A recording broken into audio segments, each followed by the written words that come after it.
कोई भी धार्मिक भारतीयता का आदर करने वाला व्यक्ति इस बात का आदर नहीं कर सकता है। अरे बताओ, पति जीवित है और ये ऐसे घूम रही है। इसी प्रकार से वैष्णव के बिना, ऊर्ध्वपुंड्र के बिना, तुलसी के ऐसी घूमे ना तो साधु लोग उसको रंडी मुंडी कहते हैं। अब कहना तो नहीं चाहिए, पर अब तो हम तो साधुओं में ही रहते हैं। साधु उसको कहते हैं रंडी मुंडी जैसा घूम रहा है। ऐसे घूमे ना कोई बिना स्वरूप के, क्या रंडी मुंडी जैसे घूम रहे। यहां तक कि भगवान के मंदिर में प्रवेश करते तो ऊर्ध्वपुंड्र धारण करके, क्यों बोले जैसे पतिव्रता नारी पति गृह में प्रवेश करती है, पति के शयन कुंज में प्रवेश करती तो श्रृंगार करके प्रवेश करती है, ऐसे ही ऊर्ध्वपुंड्र आदि से युक्त होकर के ठाकुर जी की सन्निधि में जाए। संस्कारों की महिमा है। 5 संस्कार कहे जाते हैं। कौन कौन? सबसे पहले है तापः, तप्त छाप। 2 प्रकार की परंपरा है, शीतल छाप की भी परंपरा और तप्त छाप की भी परंपरा है। छाप में रसिक लोग नाम की छाप लगाते हैं। बहुत से लोग आयुधों की छाप न लगा करके नाम की छाप लगाते हैं। जैसे नंद सुवन की छाप कवित के सब कोनी को भक्तमाल में नाभाजी ने लिखा है। तो तमाम वैष्णव श्री सीताराम या राधे श्याम या राधा राधा ऐसे नाम की छाप लगाते हैं। छाप एक संस्कार है, छाप। दूसरा संस्कार है ऊर्ध्वपुंड्र। ऊर्ध्वोन्नयति पुंड्र प्राणिनम पाप कारणम तस्याख्या ऊर्ध्वपुंड्रेति तस्मात् तद्धारे द्विजा। पुराणों में लिखा है पापी से पापी व्यक्ति को जो भगवत धाम की प्राप्ति करा दे उसका नाम है ऊर्ध्वपुंड्र। पुंड्र शब्द का अर्थ है उंगली, ऊर्ध्व माने ऊपर की ओर। ऊर्ध्वपुंड्र धरो मर्त्यो म्रियते यत्र कुत्रचित स्वपाकोपि विमानस्थो ममलो के महीयते। पुराणों में लिखा है ऊर्ध्वपुंड्र धारण करने वाला मनुष्य कहीं भी उसकी मृत्यु हो जाए, आवश्यक नहीं है कि वो तीर्थ में शरीर छोड़े, दुनिया के किसी कोने में मगारे में जाए के शरीर छोड़े तो भी कोई बात नहीं, चाहे जहां शरीर छोड़े। ऊर्ध्वपुंड्र धरो मर्त्यो म्रियते यत्र कुत्रचित स्वपाकः, भले ही वह चांडाल ही क्यों न हो, विमानस्था, विमान में विराजमान होकर ममलोके महीयते। ऐसी महिमा हमारा ऊर्ध्वपुंड्र की, ऊर्ध्वपुंड्र धारण। ये दूसरा संस्कार। तीसरा संस्कार है तुलसी का संस्कार। तुलसी भगवान की प्रिया है। वैष्णव सिद्धांत के अनुसार जीव भोग्य है और भगवान भोगता है, और भगवान भोग्य वस्तु का भोग तभी लगाते हैं जब उसमें तुलसी दल पधरा दिया जाए। तुलसी दल नहीं छोड़ो तो भोग नहीं लगता। 56 भोग 36 व्यंजन बिन तुलसी हरि एक न मानी, नमो नमो तुलसी महारानी लोग गाते हैं वैष्णव। तो ये जीव जितने हैं ना, ये सब भोग्य हैं भगवान के, और भगवान एकमात्र भोक्ता हैं। संत सद्गुरुदेव के अनुग्रह से जब जीव को भगवत प्रसाद रूप तुलसी उसके कंठ में धारण हो जाती है तो तुलसी कंठ में आ गई, मानो तुलसी दल पड़ गया, भगवान ने स्वीकार कर लिया, अब वह भगवान के उपभोग के योग्य हो गया। श्रीमद् भागवत की रासपंचाध्यायी में गोपियों ने तुलसी जी को कल्याणी कहा। कच्चित तुलसी कल्याणी गोविंद चरण प्रिय सहत्वाली कुलैर बिभ्रत दृष्टस्तेति प्रियोच्युता। तो वहां कल्याणी कहा। कल्याणी का तात्पर्य है जीव मात्र का कल्याण करने वाली तुलसी है। तुलसी शरीर पर रहे तो उसकी महिमा क्या है? पुराणों में लिखा है, स्कंद पुराण का श्लोक है, लिखा है स्नान काले तु यस्यांगे दृश्यते तुलसी शुभा सर्व तीर्थेषु स्नातम भवति तेन न संशया। स्नान के समय शरीर पर तुलसी का एक दाना है, एक दाना करे केवल तुलसी पर, कंठी हो तो अच्छा ही है, ज्यादा नहीं तो एक दाना भी शरीर पर यदि तुलसी का है तो उसे छू करके जल जब शरीर पर स्पर्श करता है तो सारी पृथ्वी के तीर्थों में स्नान का फल उसे प्राप्त हो जाता है। कितना पैसा खर्च होगा सब तीर्थों में जाके रोज नहा क्या ये संभव ही नहीं है पहली बात। तो फिर सारे जीवन तीर्थ यात्रा करो तो भी सब तीर्थों में स्नान हो जाइए, ये भी संभव नहीं है, इतने तीर्थ हैं। पर तुलसी कंठ में है और स्नान करता है तो तुलसी को छू करके जब शरीर पर जल पड़ता है तो सारे तीर्थों में स्नान हो जाता है। सर्व तीर्थेषु स्नातम भवति तेन न संशया। हमारे यहाँ तो साधु लोग अपनी जटाओं में तुलसी बांध लेते हैं, तुलसी के दाने जटा, तुलसी को पिरो लेते हैं तुलसी के दाने। अब स्नान करेंगे तो टपकता ही रहेगा बहुत देर तक जल, तो तीर्थ स्नान होता रहता है। सर्व तीर्थेषु स्नातम भवति तेन न संशया। बहुत ही इतनी तुलसी कंठ में है और भगवत प्रसाद ग्रहण करे, बताइए इसमें कौन सी मेहनत है? भोजन करने में तो कोई मेहनत नहीं है, ये उपासना तो हर व्यक्ति से बन जाएगी। तो गले में तुलसी धारण करके भगवत प्रसाद ग्रहण करे तो उसकी क्या महिमा है? बोले सिखते सिखते तु लभते बाजमेध फलम मुने, एक एक कण के ऊपर उसे अश्वमेध यज्ञ के फल की प्राप्ति होती है। वैष्णवों का पुण्य का लेखा जोखा इतना ज्यादा होता है कि जब कोई जीव वैष्णव हो जाता है तो यमराज कहते हैं चित्रकेतु से, चित्रगुप्त से, कहते इसका खाता फाड़ के खत्म करो। क्यों? बोले कितना लिखोगे इसका पुण्य? नाम जप करता है तो नाम जप के पुण्य की कोई सीमा नहीं है। वेद में जितने शुभ कर्म कहे गए हैं, अश्वमेध वाजपेयी आदि यज्ञ कहे गए हैं, वे भी एक नाम के धोखे से किए गए उच्चारण के फल के 16वें अंश की बराबरी संसार के समस्त शुभ कर्म मिलकर भी नहीं कर सकते हैं। चाहे यज्ञ हो, तप हो, जप हो, दान हो, कुछ भी। नाम की इतनी महिमा। और तो निरंतर ही नाम जप करता है। मंदिर बनाने का बड़ा भारी पुण्य है। मंदिर बनावे, मूर्ति प्रतिष्ठा करे तो बड़ा पुण्य है। और मान लो मंदिर बनाया, मूर्ति प्रतिष्ठा किया और सेवा पूजा की उचित व्यवस्था नहीं कर पाई तो पाप भी लिखा है। और नारद पंचरात्र में लिखा है, मस्तक पर जो तिलक है इसको हरि मंदिर कहा गया। नारद पंचरात्र में कहते वैष्णव केवल मस्तक पर ऊर्ध्वपुंड लगा ले तो उसने मंदिर बना लिया। तो एक मंदिर बनाकर विधिवत प्रतिष्ठा करने पर जितने पुण्य की प्राप्ति होती है उतना पुण्य केवल एक तिलक लगाने से प्राप्त हो जाता। और वैष्णव 12 तिलक लगाते हैं तो 12 मंदिर तो रोज बन रहे हैं। और कहीं 3 बार स्नान किया और 3 बार 12 तिलक लगाए तो कितना हुआ? 36। और जीवन भर तिलक लगाया तो कितने मंदिर हो गए? अब बेचारे चित्रगुप्त कहां तक लिखे उसके पुण्य को?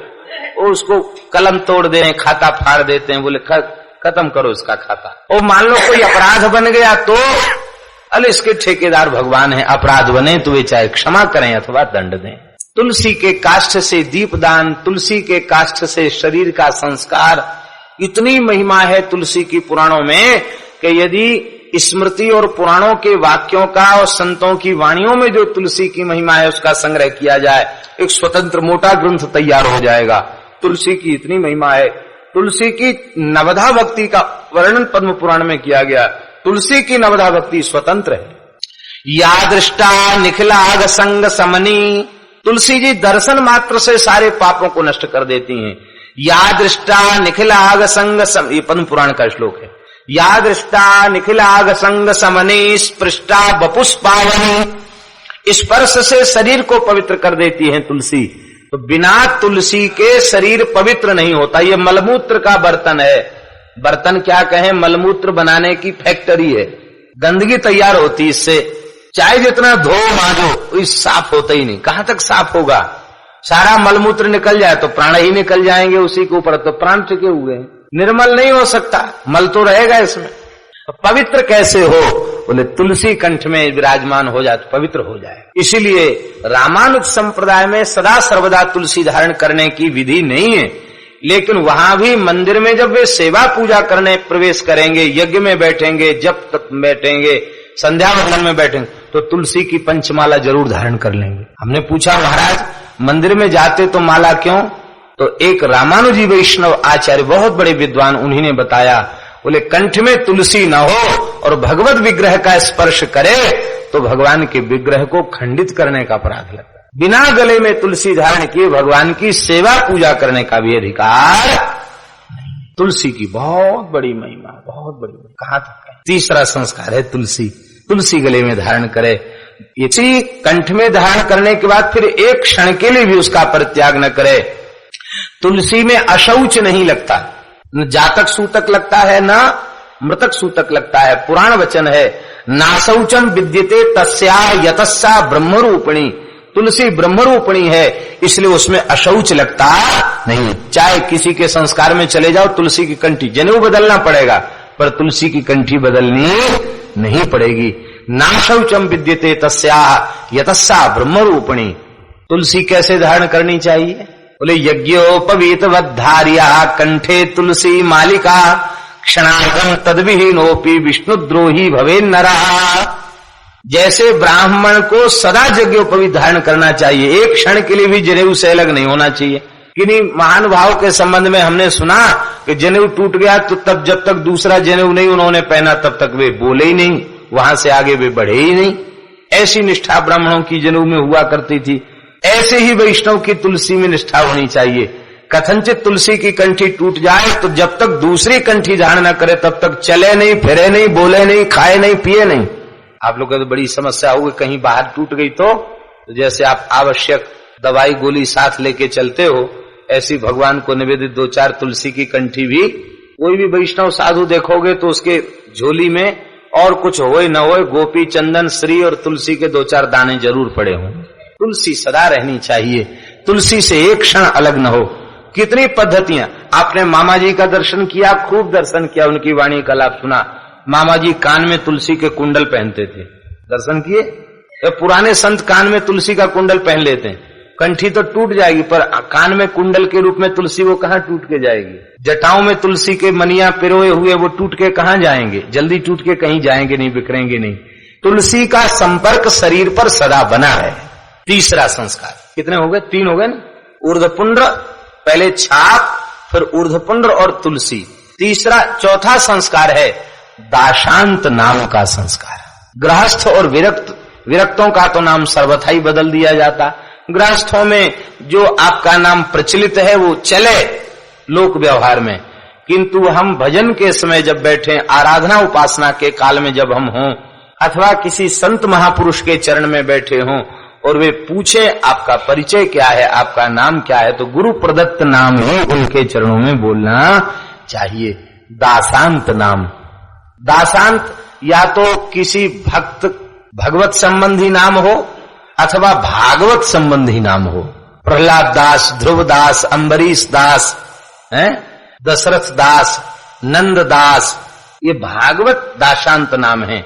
और भगवत भागवत में भेद नहीं, संत भगवंत में अंतर निरंतर है। अथवा रामदास, कृष्णदास, गोविंद दास।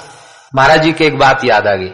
एक संत, महाराज जी बहुत सरल होने के कारण कोई भी संत अपने मन की कोई बात कभी भी पूछ लेता था बिना संकोच के। एक महात्मा ने महाराज जी से पूछा कि महाराज जी आप कहते हैं कि भगवत भागवत संबंधी नाम होना चाहिए, रामदास, गोविंद दास, आपका नाम गणेश और पीछे दास, ऐसा क्यों? महाराज जी बोले देखो ऐसा है, आप लोग सब न जाने कितने जन्मों के संत हैं, आप लोग सब भगवान के दास बन गए। कोई रामदास, कोई गोविंद दास, कोई गोपाल दास, कोई माधव दास, कोई नारायण दास, सब बन गए। और हमारे गुरुजी बड़े सिद्ध पुरुष थे, उन्होंने शरण में आते ही पहचान लिया कि यह जीव, इसका पूर्व का कोई भजन का, भक्ति का, साधुता का संस्कार नहीं है, इसी जन्म से इसे भक्ति का श्री गणेश करना है। सो विचार कर उन्होंने दास का नाम गणेश दास रख दिया। तो आप लोग तो कई जन्म के साधु हैं, हमारा तो इसी जन्म से वैष्णवता का श्री गणेश हुआ है, इसलिए हमारे गुरुजी ने हमारा नाम गणेश दास रख दिया। ये उनका स्वाभाविक दैन्य था। चौथा संस्कार है दाशांत नाम का। हम भगवान के दास हैं। माताओं का भी दासांत नाम का संस्कार होता है। श्री राधा दासी, सीता दासी, मीरा दासी, इस तरह का नाम। अथवा किंकरी, सिया किंकरी, अमुक किंकरी, अथवा सहचरी अंत नाम। जैसे इनका नाम पद्मिनी था, सीता सहचरी जी का नाम पद्मिनी सोलंकिनी था, पद्मिनी नाम था, सीता नाम नहीं था घर का। पर रामानंद स्वामी जी ने दीक्षा देकर नाम रखा सीता सहचरी। आप सीता जी की दासी हैं, सीता जी की सहचरी हैं, सखी हैं, ये भाव दिया। हम भगवान के दास हैं, हम भगवान के हैं, ये नाम के द्वारा अनुसंधान करना, दासांत नाम, ये चौथा संस्कार है। भागवत के 10वें स्कंद में ब्रह्मा जी कह रहे हैं ब्रह्मस्तुति में, तावद रागस्तेना तावद काराग्रहम ग्रहम तावद निगला यावत कृष्ण नाम ते जना। जब तक ये जीव आपका नहीं हो जाता तब तक यह विद्या छूटती नहीं। इसलिए हम भगवान के दास हैं। यह अभिमान जाए जन भोरे, मैं सेवक रघुपति पति मोरे। भगवान की प्रतिज्ञा है, मोरे अधिक दास पर प्रीति। संतों ने कहा बहुत अच्छा उपाय मिल गया। भगवान कहते मोरे अधिक दास पर प्रीति। बड़े भोरे हैं हमारे ठाकुर जी, नाम मात्र के लिए भी दास बन जाओगे तो प्रेम करने लग जाएंगे। इसलिए दाशांत नाम की परंपरा वैष्णवों में शुरू हुई, हम भगवान के दास हैं। चौथा संस्कार। पांचवा संस्कार है मंत्र, अंतिम संस्कार है मंत्र संस्कार। मनन करने वाले का जो त्राण करे उसे मंत्र कहते हैं। भगवान का स्वरूप मंत्रमय ही है, तो मंत्र। ये 5 प्रकार के संस्कार, तो पंच संस्कार स्वामी जी ने प्रदान किए और अर्थ पंचक का बोध प्रदान किया और तत्वत्रय का बोध प्रदान किया। तत्वत्रय माने जीव ब्रह्म माया का स्वरूप क्या है, इसको तत्वत्रय कहते हैं। 5 प्रकार के प्रश्नों का विचार अर्थ पंचक और तत्वत्रय, और तत्वत्रय का बोध कराने के बाद अकारत्रय का बोध कराया। ये अकारत्रय क्या है, बोले अकारत्रय संपन्ना महाभागवता स्मृता। अकारत्रय संपन्न होने वाले ही महाभागवत कहे जाते हैं। अनन्य भोग्यत्व, अनन्य शेषत्व और अनन्यार्हत्व, इसको अकारत्रय संपन्नता कहते हैं। हम केवल भगवान के ही भोग्य हैं, भगवान ही एकमात्र हमारे भोक्ता हैं, ये अनन्य भोग्यत्व है। अनन्य शेषत्व, हम अन्य के शेष नहीं हैं, केवल भगवान के ही शेष हैं और भगवान हमारे शेषी हैं, ये अनन्य शेषत्व। और अनन्यार्हत्व, हम केवल भगवान के ही लायक हैं और हम दुनिया के किसी काम लायक नहीं है, हम केवल भगवान के लायक हैं। माने मेरे जैसे दीन को भगवान ही अपना सकते हैं, अनन्यार्हत्व। ये 3 आकार हैं। अब इसकी बड़ी लंबी चर्चा है। लक्ष्मण जी में अकारत्रय संपन्नता कहाँ है, किशोरी जी में कहाँ है, और ये वैष्णव धर्म का सार है। अकारत्रय संपन्नता के बिना प्रपत्ति सफल होती नहीं है। तो भक्ति, प्रपत्ति, अकारत्रय का बोध, अर्थ पंचक और पंच संस्कार, इन सब का ज्ञान स्वामी जी ने और प्रदान किया श्री पीपाजी महाराज को। श्री मामा जी महाराज ने भी इसको बहुत सुंदर ढंग से लिखा है। सिखाए विविध भागवत धर्म, सिखाए विविध भागवत धर्म, सिखाए सविधि भागवत धर्म, सिखाए सविधि भागवत धर्म। मंत्र मंत्रार्थ आदि को मर्म, मंत्र मंत्रार्थ आदि को मर्म, निभाओगे जाय निज कर्म, निभाओगे जाय निज कर्म। बहुत समय तक पीपाजी श्री गुरुदेव रामानंद स्वामी जी के निकट रहे। मंत्र मंत्रार्थ सबकी शिक्षा दीक्षा प्राप्त करने के बाद अभी केवल दीक्षा दी गई है। अब कुछ दिन सत्संग करने के बाद पीपाजी ने प्रार्थना की, महाराज हमें विरक्त वेश प्रदान कर दिया जाए। अब आजकल की परंपरा तो ये है कि अभी आया, कौन जाति का है, का करके आया है, मन में वैराग्य है कि नहीं, भगवान की प्राप्ति इसका जीवन का लक्ष्य है कि नहीं, इस सबको जानने की जरूरत नहीं है। आया और कहीं भग के दूसरी जगह न चला जाए, तुरंत उसको नाई बुलाए, तुरंत मूड दिया। और हाट के गुरु बाट के चेला, सवेरे मूड़े सांझ अकेला। ये परंपरा नहीं है। परंपरा ये है सुपरीक्ष शिष्यम। वैष्णव बताब्ज भास्कर में स्वामी जी ने कहा है, शिष्य की अच्छी प्रकार से परीक्षा करके तब उसे विरक्त संस्कार प्रदान करना चाहिए। भगवान की माया अतिशय प्रचंड है। कई वर्ष तक जिसकी परीक्षा किया जाए, ऐसे लोग भी फिसल जाते हैं समय आने पर। इसलिए शीघ्रता नहीं करनी चाहिए। स्वामी जी तो जानते ही हैं कि ये तो संस्कार लेके वहीं से आए हैं, अब रोकर प्रार्थना कर रहे हैं हमें विरक्त भेज दे दो। कहा देखो तुम राजा हो, अभी तो भगवत कृपा से तुमने भक्ति प्राप्त की है, अब जो देवी जी की भक्ति के संस्कार आपने अपनी प्रजा में दिए हैं, अब आपको जाकर वैष्णवता के संस्कारों से संस्कारित प्रजा को करना है, भक्ति का प्रचार तुम्हें करना है।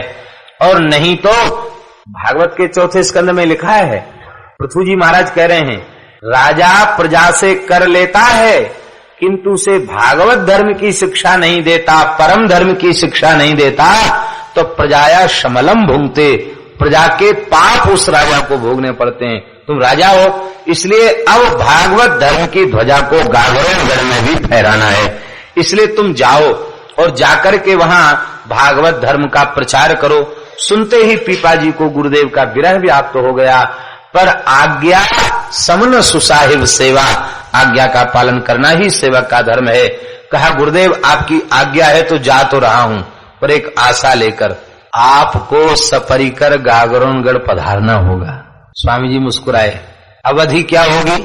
पीपा जी ने कहा यदि 1 वर्ष की अवधि व्यतीत, 1 वर्ष से अधिक की अवधि आएगी, मैं अधिक से अधिक 1 वर्ष की अवधि तक अपने प्राणों को आपके वियोग में रोक सकता हूं। पीपा जी की वाणी जो है वो राजस्थानी भाषा की ही वाणी, उसको समझिए। अब पहले से कोई निश्चय नहीं था, नहीं तो गागरोनगढ़ के क्षेत्र से कुछ पीपा जी की परिचय और उनकी वाणी के अंश मंगा लेते। बहुत सुंदर वाणी पीपा जी की। पीपा के पिंजर बसो श्री रामानंद को रूप। गुरु महिमा तो इतनी है, स्वामी जी के प्रति इतनी निष्ठा है पीपा जी की वाणी में। पीपा के पिंजर बसो श्री रामानंद को रूप, सगे अंधेरा मिट गयो भेट्या रतन अनूप। देखिया रतन अनूप। अद्भुत वाणी है पीपा जी महाराज की। पीपा जी ने कहा कि 1 वर्ष की सीमा आखिरी सीमा होगी मेरे प्राणों को धारण करने की, और 1 दिन भी ज्यादा हुआ तो प्राण निकल जाएंगे। जैसे भरत जी ने, तो स्वामी जी ने पीपा जी को पादुका दे दी। त्रेता में जो पादुका वाली लीला है, वही पादुका वाली लीला श्री पीपा जी के साथ हुई। स्वामी जी की पादुका को मस्तक पर धारण करते हुए, रुदन करते हुए पीपा जी आ गए। जाते जाते स्वामी जी ने बारंबार हृदय से लगाया, और हृदय से लगा करके कहा हम आएंगे अवश्य, पर हमारा भी एक निश्चय सुन लो। क्या आज्ञा है गुरुदेव? बोले हम गागरोनगढ़ तब आएंगे जब तुम्हारी संत सेवा की सुगंध गागरोनगढ़ से आकर पंचगंगा घाट श्रीमठ तक व्याप्त हो जाएगी, तब हम आएंगे। तात्पर्य क्या हुआ? सारे भारतवर्ष के साधु पंचगंगा घाट आते हैं, काशी आते हैं, और वे आकर जब मुक्त कंठ से तुम्हारी संत सेवा की निष्ठा की प्रशंसा करने लग जाएंगे, और हमें पता चल जाएगा इसमें सारे भारतवर्ष के संतों का केंद्र बन चुका है गागरोनगढ़। सभी संत वहां जाते हैं आपका दर्शन करने, आपका समागम करने, आप सेवा करते हैं, आपकी सेवा से संत भगवंत रीझ जाएंगे। ये कीर्ति, संत सेवा की कीर्ति जब हम अपने कानों से सुन लेंगे तभी हम आवेंगे, अन्यथा हमारा आना संभव नहीं होगा। इसलिए संत सेवा की पद्धति सिखा दी, और पद्धति सिखाने के बाद कहा कि अब तुम जाओ। पीपाजू का तो कीजिए विरक्त शिष्य, बोले गुरुदेव अभी धारो उर्धीर जू, गेहसी हरि भक्ति को अभ्यास करो, धीरे धीरे साधो मन वाणी और शरीर जू। हरि नाम नित्य और संतन की सेवा सौम्य, जानो मानो है दीन दुखियन के पीर जू। कर्म वचन तन मन धन प्राण प्रण, लाभ सत्संग जित भजो श्री रघुवीर जू। आदेश दिया या प्रकार निभे अगर भजन वर्ष पर्यंत, गागरोनगढ़ आऊंगो लिए अनेकन संत। निष्ठा का निर्वाह हो जाएगा तो मैं गागरोनगढ़ आऊंगा।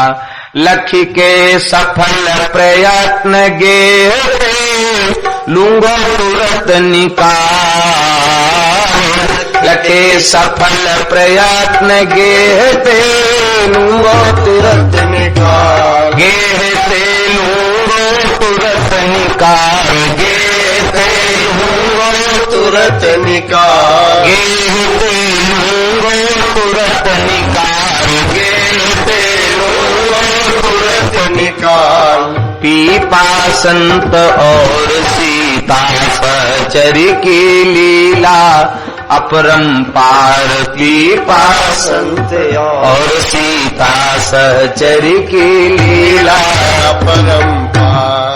हाँ, पीपा ने गुरु आज्ञा पाई, गुरु आज्ञा पाई, लौटी नेह सब लौट गेह सब रीत रीति निवाही। कोटि गेह सब रीति निवाही। बरस दिन बीते रही एकत्र, बरस दिन बीते रही एकत्र। कीर्ति निर्मल फैली सर्वत्र, कीर्ति निर्मल फैली सर्वत्र। लिखो पीपा ने गुरु को पत्र, लिखो पीपा ने गुरु को पत्र। श्री पीपाजी महाराज लौट करके गागरोनगढ़ आए।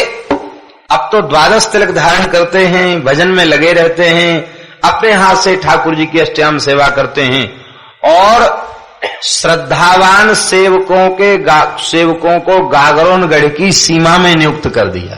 कोई नाम मात्र के भी वैष्णव हो, पुंड तुलसीधारी वैष्णव आवे तो तुरंत हमें सूचना करो और उन्हें आदर पूर्वक वहीं बिठाओ।